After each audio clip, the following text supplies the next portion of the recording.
आपका स्वागत है दोस्तों हमारे चैनल पर। मोर पंख का बहुत अधिक महत्व होता है। वास्तुशास्त्र के अनुसार मोर पंख का घर में होना बहुत शुभ होता है। यह जिस स्थान पर भी होता है वहां की नकारात्मक ऊर्जा को नष्ट कर देता है। शास्त्रों में मोर पंख को सुख समृद्धि का प्रतीक माना जाता है। यह अत्यंत चमत्कारी होने के साथ ही घर के वास्तु दोष को भी कम करने में सहायक है। लेकिन वास्तुशास्त्र में मोर पंख को घर में रखने का नियम बताए गए हैं। मोर पंख घर में रखते समय इन नियमों का पालन अवश्य करें, तभी इसका सकारात्मक प्रभाव देखने को मिलता है। वास्तुशास्त्र में मोर पंख का यही सही दिशा और सही स्थान बताया गया है। अगर आप अपने घर में मोर पंख को आप उसके निश्चित स्थान पर दिशा में रखते हैं तो यह घर के अंदर की नकारात्मक ऊर्जा को खत्म कर देता है और मोर पंख घर में रखना बहुत ही फायदेमंद होता है। लेकिन धन संपत्ति के आकर्षण के लिए इसका सबसे अधिक उपयोग किया जाता है। अगर आपके घर में पैसे की तंगी है, धन का खर्च अधिक होता है, घर में पैसा नहीं आता है, तो आप अपने घर पर मोर पंख जरूर लेकर आएं और उसे सही दिशा में स्थापित करें। यह निश्चित ही आपके धन में वृद्धि करेगा। वास्तुशास्त्र में घर में कितने मोर पंख रखना चाहिए इसका रहस्य भी बताया है। आइए जान लेते हैं मोर पंख से जुड़े महत्वपूर्ण वास्तु नियम। दोस्तों, सबसे पहले हम जानते हैं मोर पंख के धार्मिक महत्व के बड़े। हमारे प्राचीन शास्त्रों में मोर पंख को इतना महत्व क्यों दिया जाता है? दोस्तों, हमारे प्राचीन शास्त्रों में पुराने में कहा गया है कि मोर पंख को एक चमत्कारी यंत्र माना गया है। इसका उपयोग कई तांत्रिक क्रियाओं में किया जाता है और तंत्र साधनों में इसका प्रयोग करके सम्मोहन, शत्रु नाश तथा बुरी शक्तियों को नष्ट किया जाता है। इसके अलावा ज्योतिष सम्मोहन शत्रु विद्या में भी मोर पंख का प्रयोग किया जाता है। ज्योतिष शास्त्र में मोर पंख के जुड़े उपाय भी बताए गए हैं। आयुर्वेद आदि में विवाद, व्याधियों, रोगन को नष्ट करने में भी मोर पंख सहायक होता है। मोर पंख घर में बुरी शक्तियों को दूर रखता है। साथ ही सर्प आदि विषैले जानवर मोर पंख के भय से दूर घर में प्रवेश नहीं करते हैं। इसलिए वन में निवास करने वाले लोग इसे अपने घर के पास रखते थे। मोर पंख पुराने में कई कथाओं में लिखी हुई है कि पक्षी शास्त्रों में मोर से जुड़ी एक कथा है।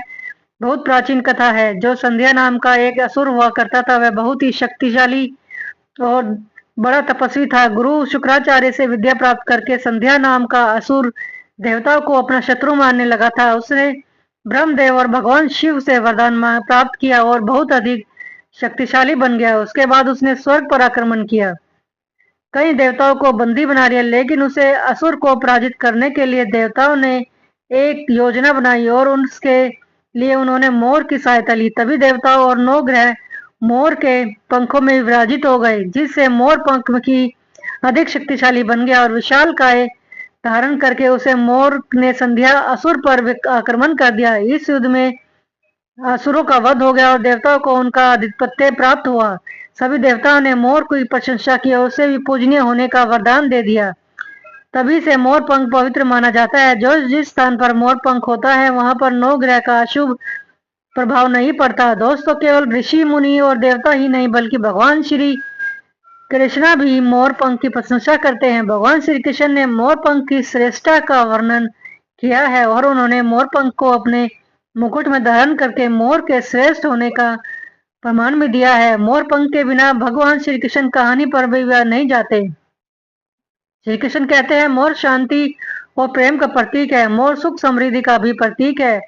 मोर का पंख मनुष्य की हर प्रकार की नकारात्मक शक्ति से रक्षा करता है। दोस्तों, मोर को विविध देवी देवताओं को प्रतीक पुराने में दिखाया गया है कि महालक्ष्मी देवी, सरस्वती, भगवान श्री गणेश, भगवान कार्तिकेय जी ऐसे अनेक देवी देवता हैं जो देवता का संबंध मोर से जोड़कर दिखाया जाता है। माँ लक्ष्मी धन संपत्ति ऐश्वर्य प्रदान करने वाली देवी है। माँ लक्ष्मी को मोर पंख अत्यंत प्रिय है। माँ लक्ष्मी के पास मोर पंख रखने से माता प्रसन्न होती है और माता सरस्वती भी वहीं मोर पंख। इसीलिए विद्यार्थियों को अपने पास मोर पंख अवश्य रखना चाहिए। यदि आप घर में बांसुरी में मोर पंख डालकर अपने घर में रखते हैं तो इससे परिवार में सुख शांति का वातावरण निर्माण होता है। दोस्तों, हमारा घर एक मंदिर की तरह होता है। अगर इसमें रहने वाले सदस्य रोज आपस में लड़ाई झगड़ा करते हैं या मंदिर या और अपने घर को युद्ध का मैदान अधिक लगा होता है तो कलेश और झगड़ा होने के कारण हो सकते हैं, लेकिन सबसे बड़ा कारण होता है घर में नकारात्मक ऊर्जा का प्रवेश करना। लेकिन हमारे घर में सकारात्मक नकारात्मक ऊर्जा कहाँ से प्रवेश करती है और इस नकारात्मक ऊर्जा को दूर करने के लिए कौन से उपाय करने चाहिए?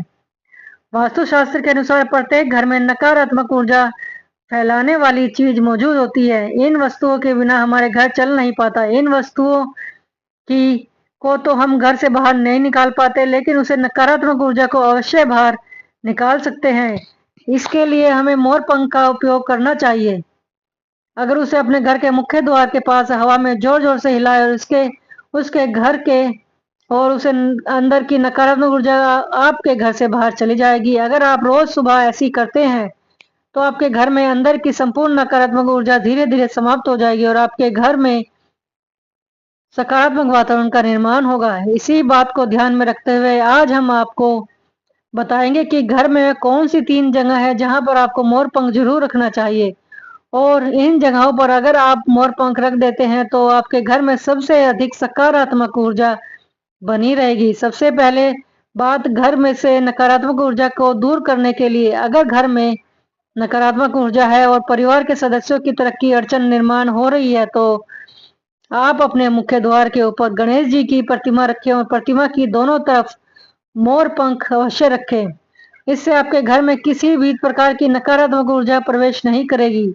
आपका मुख्य द्वार वास्तुशास्त्र के नियमों के विरुद्ध है तो आप मुख्य द्वार पर त्रिमूर पंख अवश्य लगा रखें। इससे वास्तु दोष समाप्त हो जाएगा।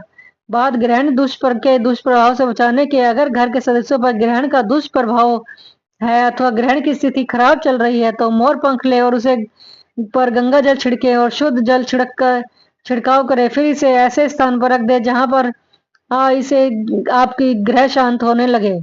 तीसरी बात, बुरी नजर से बचाने के लिए अगर घर के किसी सदस्य अथवा बालक को बुरी नजर लगी है, उसे पर किसी बुरी नजर का साया या प्रभाव है तो सोते समय उस व्यक्ति के तकिए के नीचे मोर पंख रखें और दूसरे दिन ऐसे किसी बहते जल में अथवा कुएं में डाल दे। इससे बुरी नजर उतर जाती है। तथा चौथी बात, पढ़ाई में मन नहीं लगता। अगर घर के विद्यार्थियों का पढ़ाई में मन नहीं लगता, उनकी याददाश्त कमजोर है तो पढ़ाई करते समय बार बार नींद आए तो विद्यार्थी को माँ सरस्वती के सामने मोर पंख रखकर दूसरे दिन उस मोर पंख को अपनी विद्यार्थी को या अपनी किताब में रख लेना चाहिए। सरस्वती की कृपा बनी रहेगी।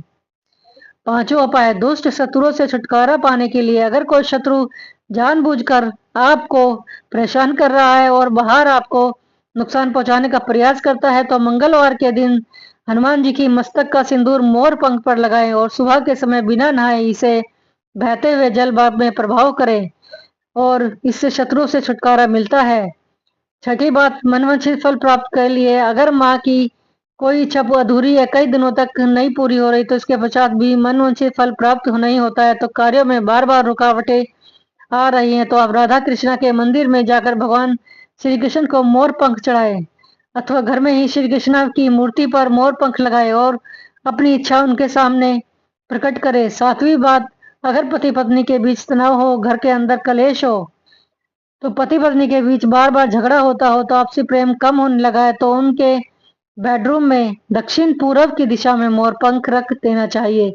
इससे दोनों के बीच में प्रेम बढ़ेगा और आपसी मन मुटाव कम होगा।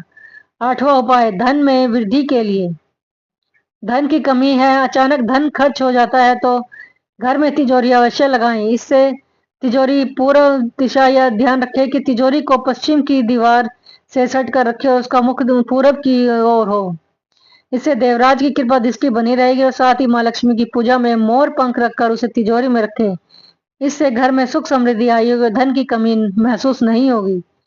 यदि धन की समस्याएं रहती है तो घर के अग्नि को अर्थात दक्षिण पूर्व दिशा में अपनी कमर से ऊपर कंधे की ऊंचाई पर 2 मोर पंख शुक्ल पक्ष में लगा दे। जल्दी ही धन प्राप्त होने के अवसर प्राप्त होने लगेंगे। और उपाय, आप किसी भी शुभ मोर का पंख लेकर घर के किसी ऐसे स्थान पर रखें जहां पर आने जाने वाले लोगों की नजर सबसे ज्यादा पड़ती है। अगर मोर पंख नकारात्मक ऊर्जा को अवशेष करते हैं, इसलिए आपको इसको ऐसे स्थान पर लगाना चाहिए जहां पर सभी को की नजर पड़े। और मोर पंख के उपाय न सिर्फ आपको बल्कि आपके घर के सदस्यों के जीवन में भी सुख समृद्धि और ज़रूर लेकर आएँगे। तो दोस्तों उम्मीद है आपको यह जानकारी अच्छी लगी होगी। तो वीडियो को लाइक किए करें और ज़रूर करें और कमेंट में सच्चे दिल से जय श्री कृष्णा, जय माँ लक्ष्मी अवश्य लिखें। तो कमेंट बॉक्स में बताइए दोस्तों आपको ये वीडियो कैसी लगी? जय श्री शिवाय नमस्तुभ्यं।